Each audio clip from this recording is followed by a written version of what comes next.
kyasobola okukola kwe kuguvaamu n'ataddamu kulabika kujja kuwa bujulizi.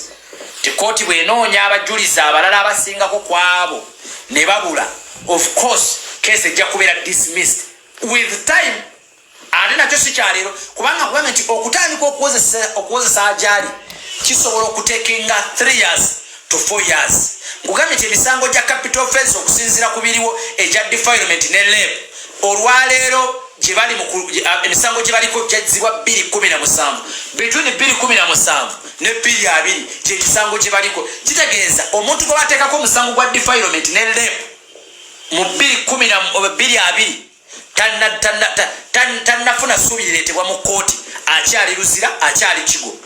Yensonga lwaki nti emisango gino giri very strict nnyo, era nti gwali ku ludda lwa Haji wandibadde weesunako nti gwe omuntu watuuse n'okuleetebwa mu high court okutandika okuwulira bail application ye. Oba ntegerekese bulungi, kooti olwaleero emisango gyeri mu kuwuliriza egya rape eri mu kuwuliriza misango egyalopebwa between 217 to 220. Waliwo akategedde kubanga emisango mingi egigwa mu ttuluba eryo kyokka balina okugikolako, kooti erina okugikolako eri kooti emu. Kati emisango gye balimu olwaleero gye bali mu kuwuliriza gya 217 mpaka 220. Kati omuntu osinga akwatibwa nti kati emisango egyo gye bali mu kuwuliriza essaawa zino kugambye gyazibwa 217 mpaka 218. Kati gwali ku ludda lwa Haji wolina okwesunirako ku ttama wano wammanga wolina okwesunirako ku ttama wano wenjagala osole ku ttama nti Haji afunye chance okubanga omusango gwe tegututte myezi 6 okuva wano mu kooti esookerwako okujja mu high court. The same high court erina emisango egiri ku level bwekyo nebanga ekuwa n'ennaku z'okuwulirako okusaba kwa bail byowulira nti bakongeddeyo wiiki. I want to assure you it is an achievement. It is a very very good step olwaleero ku saidi ya Haji. You like it or not, it is a very very big achievement ku saidi y'omusango gwa Haji abagulimu. Ekitera okutta emisango balooya b'ofunye bamatalinga kinene nnyo ku musango okugamba. Omanyi waliwo abantu abamu nga si kuba nti bazza emisango naye kubanga the people we badiringa nabo bali after money one, abamu balakinga information tebafaayo, abamu bakwataganye bayina ebintu bingi. Kati mwe mubeesigisiza trust yammwe yonna naye nga balina ebintu bingi. But we thank balawyers baffe okutandikira ku council Muhammad Nsereko, Council Bawutu, Senior Council Bawutu, Council Kabega, Council Kirunda ne ba council bonna abali musango guno. Lwaki tubeebaza? They have done bakoze kyonna ekisoboka okulabika nga omusango guno gutambula ku speed eya public kwegwetaagira. Guess what? Omusango guno ku speed abantu kwe bagwagaliramu ku speed abantu kwe bagwagaliramu gwe gesi ng'olwaleero bakanso banafu nga tewali nasuubi lya bail application. Njagala okiteebereze, you just imagine ku interest ne influence omusango gye gutaddewo eri public interest gye gulinamu. Teebereza waba kubanga bakanso baffe tebamanyi what ekyokukola ng'olwayo ne bail application nga teretebwanga mu high court kyekyandibaddewo.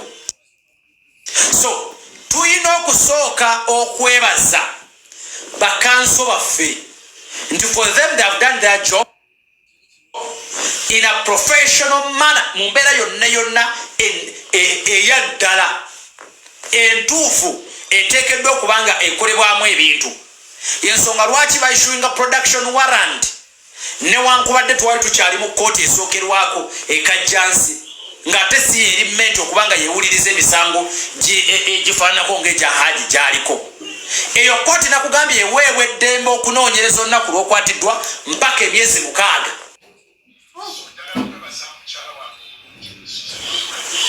Balina eddembe lyabwe okwetwala. Remember beetwala banoonyereza nga gw'oli mu kkomera. The reason lwaki abasajja n'abavubuka bangi naddala abali abafunye ku busente mu myaka emito lwaki bateekebwako emisango egiri ku level bwe gityo nti gukuteekako abakimanyidde ddala nti gwe gumu ku musango ogwetaagisa okunoonyereza okw'amaanyi naye ng'ate gwe bakunoonyerezaako olwedde oli mu corridor oli mu bars emabega oli mu kkomera. Kati gwe teebereza omuntu ayagala kutwalako ttaka lyo naye n'akuteeka mu kkomera nga kigenda kwetwalira okumala emyezi 6 nga banoonyereza. Kitegeeza ne banoonyereza ne bakizuula nti tolina musango. After 6 months woogendera mu maaso n'okuba ng'okomawo oyinza okusanga ng'abadde ayagala okutwala akabanjako ng'akatutte. Kyokka ekyobulabe ekirala ekiriwo the same court esobola okukola okunoonyereza kwayo ne kuggwa. Wuliriza wano waggulu nnyo njagala tuyige nga batusoma. The same court esobola okukola okunoonyereza kwayo obujulizi ne bubula ne bugitagalatagalako naye ate si eremmenti era okudismissinga omusango ogwo. Lekera nkikuddiremu eyo kooti si yevunaanyizibwa ku kudismissinga omusango ogwo. Kati wano wali obuzibu.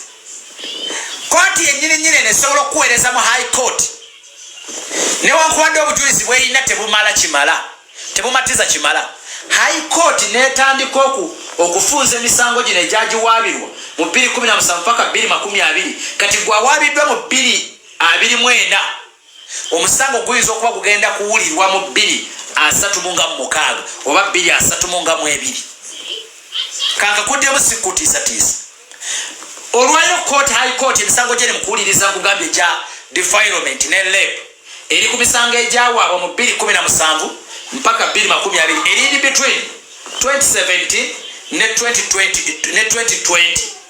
Kati gwawaabiddwa omusango olwo mu 2024 gwawaabiddwa omusango mu 2024 oli laikira okubanga mu court okutandika kyewase cross examination okutandika mu 2023 mu something.